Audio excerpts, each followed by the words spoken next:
The best glass of juice is not just cold-pressed or squeezed from heirloom fruit. It is the juice bought by someone else, living in their fridge until it is served to you on a sweltering day of childhood summer.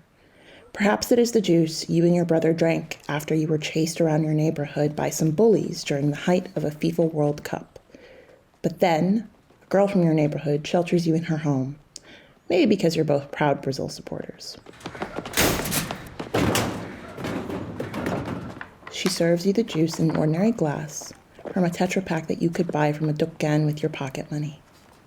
However, the heat, adrenaline, and camaraderie of the moment gives that glass a brightness that added flavorings cannot. Your little brother whispers for more. You ignore him. This is the midpoint of the 2019 Palestinian short film Maradona's Legs. The film, directed and written by Vittles, follows two brothers' sticker-collecting quest during the summer of 1990, the height of the first Intifada. As the World Cup is played on the radio, occasionally a pirate radio breaks through, calling for Palestinians everywhere to rise up resisting the Israeli occupation. I've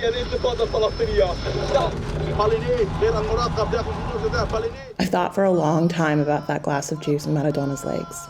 I've had that glass of juice in visits to friends' houses. The sweat beating down its side and cascading into driblets makes that juice seem even colder. Maradona's Legs is technically a football film. Jerseys, live score updates, and team allegiances galore. But my brain, it fixates on those 30 seconds with the juice. And suddenly, it's a food film too. With every rewatch, Maradona's Legs strikes me as distinct from other films produced by Palestinian writers and directors. It looks to a universalized notion of childhood while weaving in details specific to the Palestinian struggle.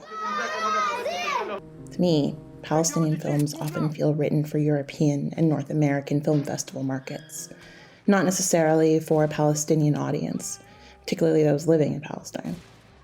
Films are mostly dramas with crisp cinematography, and they either focus on resistance movements or major disruption the occupation has instituted, while playing to a foreign audience's sense that Palestinians are violent, volatile, and patriarchal, as the stereotypes suggest.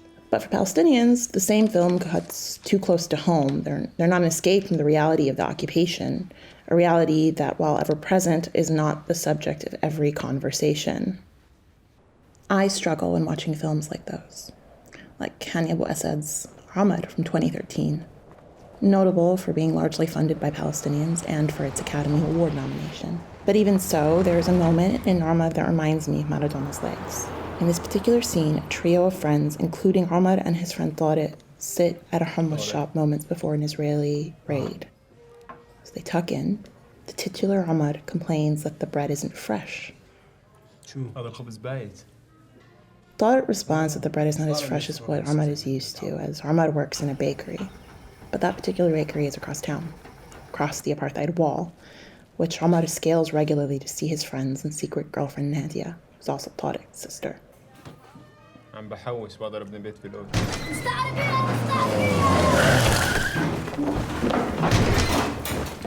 Within seconds, the armed Israeli police enter the shop looking for Ahmad, and the film becomes a political thriller about betrayal and the Israeli occupation. I'm not interested in the political thriller aspects of Ahmad, which, like Hani Abu Assad's previous film, 2006's Paradise Now, goes into the question of collaboration with the Israeli state. But my brain revisits the hummus scene because of its simple message. Good hummus needs good bread, making the meal not simply one of hummus, but hummus and fresh bread. Ahmad knows he and his friends deserve good lives of dignity. And dignity can mean fresh bread with your hummus. When I watch that scene, I hope that there's a home for that stale bread, which is ultimately abandoned as Ahmad and his friends are pursued through town by the Israeli occupying forces.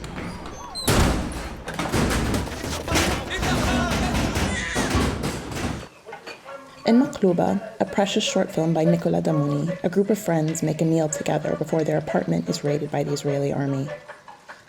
And there it is, once again, that splash of familiarity, something I recognize from the texture of my Palestinian life, like the glass of juice.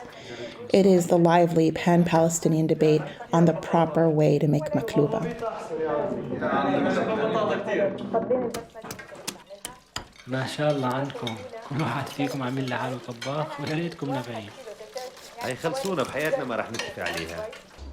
When they're eventually attacked and hauled out of their home by the Israeli army, a couple across the way, watching the spectacle with nonchalance in their own apartment, calls out, والله الريحة زاكية عندكم، شكلكم عاملين مقلوبة. ايه عاملينها بس شكله فيش نصيب. قرنبيط؟ لا بتنجان. قرنبيط أحسن. يلا بسيطة. يلا بسيطة.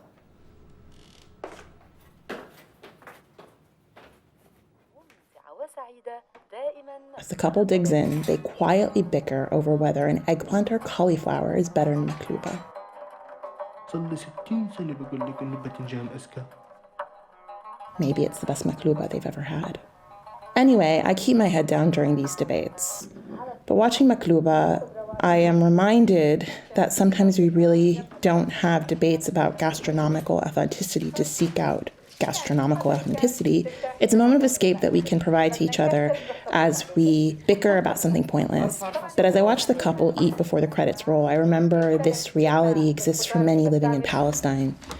The cross-section of society that has fiery opinions about maqluba overlaps neatly with the cross-section that has experienced illegal arrest and threats to one's person in their own home. Upon us Palestinian rests the necessity of documenting the Israeli occupation. And in Palestinian film, this is often limited to the most visceral of Israeli violence towards Palestinians, like bodily harm or the destruction of homes. But to achieve its goals of displacement and genocide, the Israeli state strips the textures of our culture out of existence, and it tries to muffle our vigor, the same vigor we funnel into our food and our unnecessary food debates.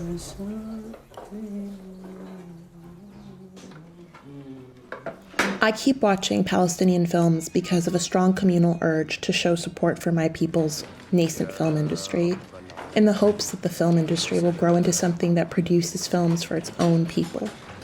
And maybe one day, I will find myself watching a Palestinian rom-com. But I also watch Palestinian films because herein lies a record of how we eat, the no-nonsense sharing of food and our ability to create pockets of solace for each other, and how in ways big and small, food shows us at our best. Whether it is the iterations of maqluba, the glass of juice, or the desire for fresh bread, these are little winks across the filmscape to the global Palestinian community, and to no one else. And for now, this is how our films resist.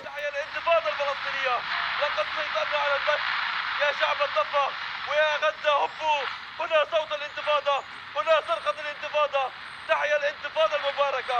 دوري يا جماهير الأرض المحتلة. يا جماهير الأرض المحتلة. يا جماهير